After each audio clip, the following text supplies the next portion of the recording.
GM and WOIL television, we've got the legend back with us this morning, fresh off of the wrestling match on Saturday night down at J. Craig Smith Community Center. Sylacauga City Councilman Nate Boom Boom Brewer. Nate, good morning to you, sir. Good morning, Jimmy. You know, this time last Monday, we were talking about a 3-2 vote with the council approving this 1.5-cent sales tax increase. What happened? Jimmy Dale, I wished I could tell you. All I know is we get to the meeting and there sits some people in the audience, the hospital, and Dr. Eller from the Board of Education and whatnot, and they got up and spoke about allocating some funds towards their places, and apparently they was asked to come. Mr. Perryman does not like the idea of not giving the hospital for money off the first $4 million. From what I've done my research, the city's never given the hospital any money. The hospital's always took care of its own business.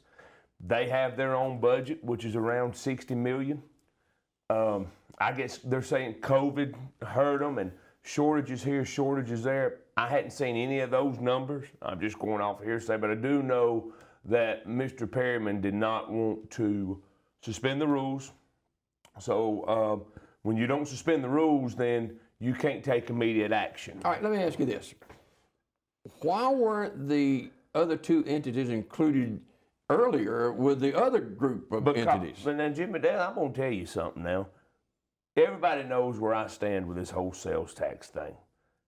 I thought the council done a good job with taking care of the city first. You know, the first $4 million, you was going to take care of your fire, your street, your police, your infrastructure, just like what I said when I was here last time. So that's what we was doing. And then anything left over, Jimmy Dale, was the Board of Education. We had agreed in previous meetings to help the hospital with capital projects. We just bought a system. So they weren't left out, right? No. They weren't left out. We had agreed as a council to buy a system for heart monitors. When you go in the hospital and you have a heart monitor on you and it sends a signal to the nurse's station and lets them know what's going on. We agreed to buy that system. It was like $310,000 that we bought with American Rescue Funds. Now that was funds that had to be spent or you lost them. So COVID dollars, right? Yeah, basically. So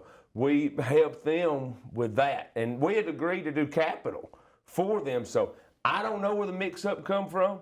I ain't got a clue. I know we're going to meet this morning at 9 o'clock in the mayor's conference room to try to hash this out and see where we need to go from here. But we got a mess. You know, like I said before, things are higher. People's already paying more because you used to take you and your family out. Family of 3 could eat for $35, $40. Now it's $65, $60. You know, you're already paying more. There's no sense in adding more on pay. And look, let's just go and lay it out there. Nobody wants a new rec center or a new stuff more than Nate Brewer does. I want our kids to have the finest, but Jimmy Dale, I also want to live on the lake at Lake Martin in $1 million home or a $450,000 home. I can't afford it. So I think it's just bad timing with everything right now. I think we need to pump the brakes. We need to slow down and figure this thing out. Because just because you raise taxes and you put $4 million in the bank, you don't want to spend that $4 million just because you got it. So that's where I'm at with that. Like I said, we're going to meet this morning at 9. At the end of the day, Lee didn't want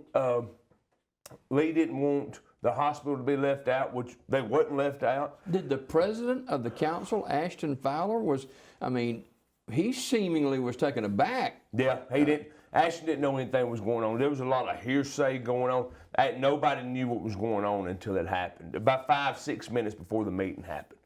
So it's common practice is pick up the phone and call your council president and go, hey, look, I don't agree with this. Let's take it off and regroup. No harm, no foul, because we need to be on the same page about some stuff. Okay, now you're not always going to be on the same page. This is America. Everybody's got differences of opinion, okay? But he didn't know anything. Nobody knew what was going on. We knew something was up because you had Glenn Sisk and Miss Eller in the audience, and we didn't nobody knew they was coming until they was there. So, Yeah. but it's going to work out. Excuse me. It's going to work out. So where's the money coming from for these other two entities that are needing more money as well? It'll have to come off if taxes go up. It will have to come off the taxes. It will have to come out of that money, Which has already been allocated. But here's what you can't do, Jimmy Dale. You can't go in there and cut your fire and your street and your police to give to these. So you got to figure it out somewhere in the weeds. You can't cut what you've already allocated, because what we allocated is taking care of our city first. Our responsibility is the people. We are supposed to be good stewards of the taxpayers' dollars, is what we're supposed to do, Jimmy Dale. So I don't know how all this is fixing to work. I know if you hear sirens, you might want to come to City Hall, because I've probably blown a gasket. But, you know, that's neither here nor there, neither. I'm tired of dealing with this when we're supposed to be taking care of the people. So the meeting's at 9 o'clock this morning. Yes, sir. Is this open to the public? Absolutely. Or is this, okay. It's open to the public. Any meeting we have is open to the public. If whatever we're talking about, unless we're in an executive session, that's... So this is a work session or something? Yes, that's all it is. Okay. And it's going to be in the mayor's conference room at 9 o'clock. That's upstairs. Okay.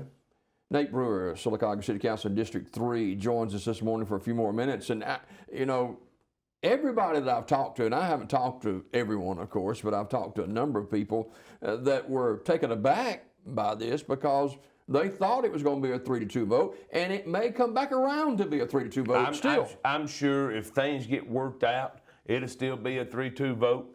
Like I said, it's bad timing for my people. My people can't afford it, and I'm not fixing to be the one to put a hardship on my people, Jimmy Dale. I'm not going to be that guy.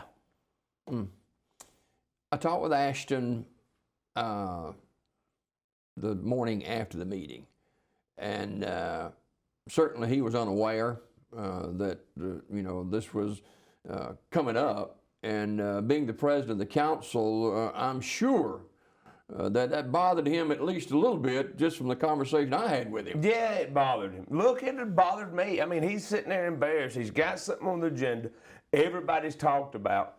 You bring it to a vote, and then chaos happens. Yeah. You see what I'm saying? And that could have been fixed with a phone call. Easily. Easily. Could have been fixed. But at the end of the day, the city's got to look good.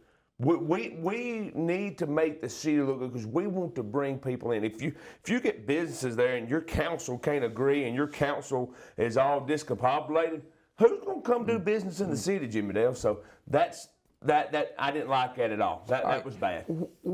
Before we go, and I've heard this several different circles this past week, $400,000.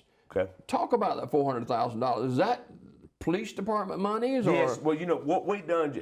Now look, $400,000 is to get the police department fully staffed. Okay. Okay. That's all their salaries. Now, we raised their salaries to be compatible with Lincoln, Elliott City, Childersburg, and almost to Shelby County, but not all the way, because we don't have the funds Shelby County has. So, but we've only had 2 or 3 apply, and we've only put 2 or 3 in the academy. So that $400,000, yes, that's allocated to the PD, but they won't use all of that until they're fully staffed. Yeah. Bruce Carr is going to join us in a few minutes here on Daybreak Live. Nate Brewer for another minute or two this morning. Work session at 9 o'clock this morning in the mayor's office upstairs. Yes, right? sir. And, you know, we hadn't talked since Lucille passed away. I want you to touch on that before we go. Look, learning the passing of my friend Lucille Anderson was a very sad day for Sylacauga. Folks don't know Miss Lucille. She managed CVS for years, and I'm assuming when she retired, she really got involved in her community for over the past 20 years. Miss Lucille has helped me be a better council member. She's helped me be a better person just by knowing her. I mean, she's on the Planning and Zoning Commission. She's on the Beautification Club. She's done several different things in our city, and she's going to be greatly missed as a citizen and mostly as a person. Miss Lucille was first class, and we need to continue to pray for that family, because I know they're hurting. They lost a good one. No doubt about it. Nate, thanks for being with us this morning. Have a great day today. Thanks, Jimmy Dale. Nate Brewer, Sylacauga City Council District 3 is our guest this morning. Quick time out.